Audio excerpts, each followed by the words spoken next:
Hola, somos Santino Galeano, Manuel Borrell y Elías Goro Picard, y en esta presentación vamos a estar desarrollando nuestra experiencia personal realizando el trabajo práctico de desarrollo de aplicaciones distribuidas con BCD Sockets.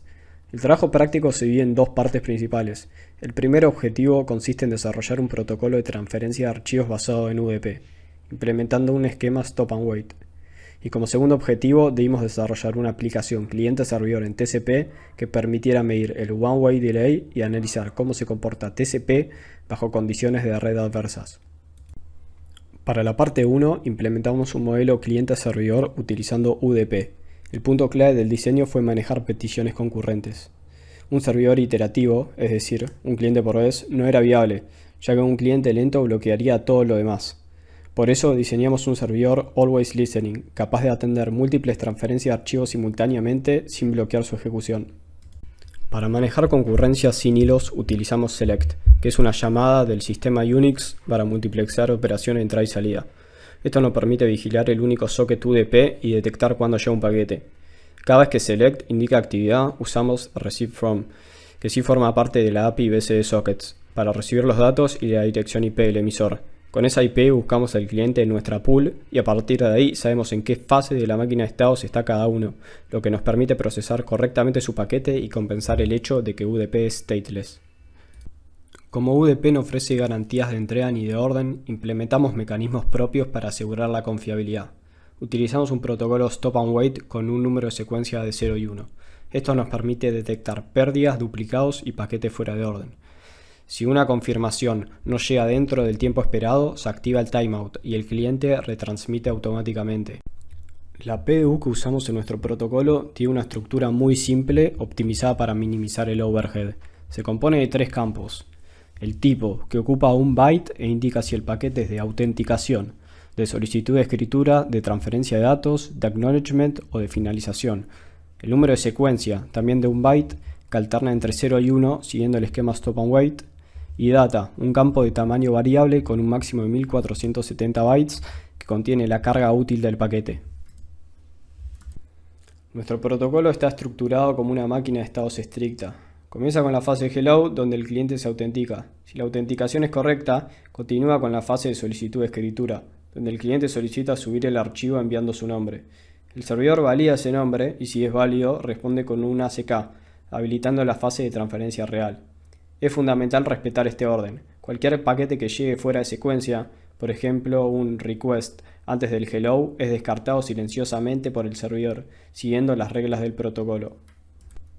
Una vez aceptada la solicitud de escritura, el cliente envía los bloques del archivo alternando el número de secuencia entre 0 y 1 y espera la respuesta correspondiente del servidor. Si la respuesta no llega dentro del timeout, el cliente retransmite el paquete. Finalmente, cuando termina el envío, el cliente envía un paquete fin. El servidor responde con un último acknowledge y libera los recursos, completando así las 4 fases principales de nuestro protocolo. Para esta segunda parte del trabajo, tuvimos que medir el one-way delay de una red. Para esto utilizamos la cuenta que figura ahí, que es restando el timestamp del destino con el del origen. Esta cuenta solo funciona si sincronizamos los relojes de las tres máquinas virtuales, lo cual fue un paso totalmente crítico y fundamental para garantizar la precisión de esto. Aparte, para ponerlo realmente a prueba, ya que si medimos los delays dentro de una red local nunca va a dar algo razonable, utilizamos un emulador One para poder implementar delay, jitter y packet loss y dar un resultado que realmente se refleje con la realidad. Dado que TCP es un flujo de datos y no de mensajes, tuvimos que implementar nuestra propia PDU para poder utilizar los delimitadores y aclarar cuándo terminaba cada mensaje. Entonces la PDU es bastante simple y solo contiene lo necesario. Tiene la timestamp de origen, una payload para poder hacer más pesado el paquete y poder ver si realmente todo está funcionando bien, y un delimitador al final para saber realmente cuándo terminó el mensaje. El flujo del cliente es bastante sencillo, ya que lo único que tiene que hacer es primero crear un socket utilizando SockStream para que esta conexión sea por TCP, y luego le configuramos la IP y el puerto de destino del servidor, y todos estos parámetros se lo pasamos por la línea de comandos. Luego el cliente se conecta al servidor utilizando la función connect, la cual inicia el three-way handshake a través de TCP. Si este es correcto, arrancamos a construir las PDUs para poder enviarla al servidor. Para esto usamos getTimeOfDay para registrar la timestamp de origen. Luego agregamos el relleno y al final el delimitador. Luego estas PDUs las mandamos utilizando send para mandarlas por el stream TCP.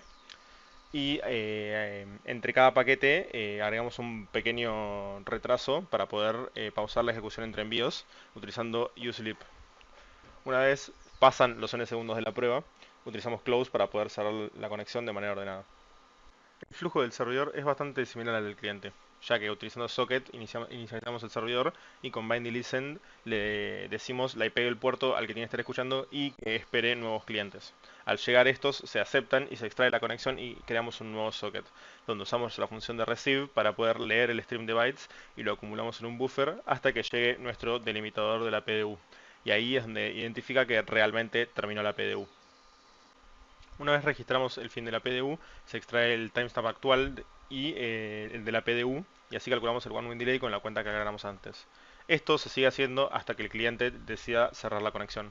Una vez pasa esto, el servidor cierra el socket dedicado y libera los recursos.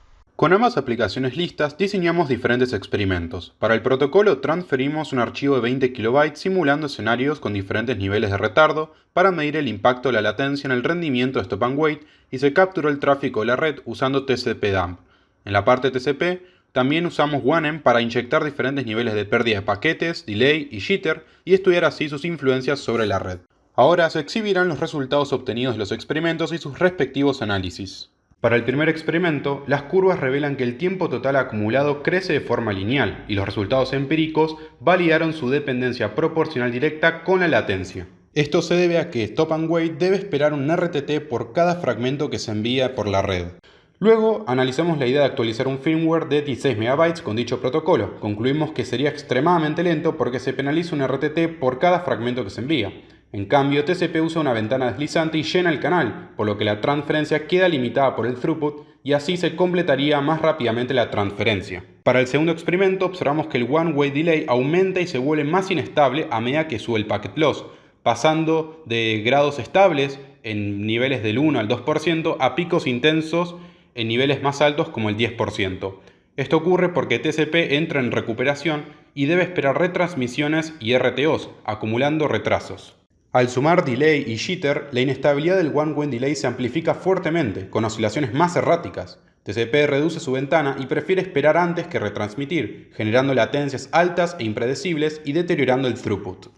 Con alta pérdida de paquetes, TCP genera mucho lag porque prioriza confiabilidad, mientras que UDP mantiene la inmediatez ignorando paquetes perdidos. Por eso, en aplicaciones en tiempo real, como videojuegos o videollamadas, donde importa más la fluidez que la perfección, concluimos que UDP suele rendir mejor. Finalmente, presentaremos los desafíos y los aprendizajes que nos llevamos de esta experiencia. Por un lado, los desafíos clave involucran la concurrencia en UDP sin usar multithreading o multiprocessing. Luego, otro desafío consistió en la configuración de la red virtual y la sincronización de los relojes de las máquinas virtuales para obtener así una medición precisa del one-way delay. Y además, otro desafío importante fue entender el funcionamiento de la API de BCD Sockets en profundidad. Por otro lado, el aprendizaje principal fue la comprensión práctica de cuándo usar TCP y cuándo usar UDP. Asimismo, logramos entender el impacto que tienen diferentes fenómenos como el packet loss, el delay y el jitter en una red, los cuales degradan fuertemente su rendimiento. Por último, dominamos el diagnóstico con herramientas como Wireshark y TCP/dump, lo que nos permitió desarrollar una visión más clara de los protocolos al implementarlos desde cero.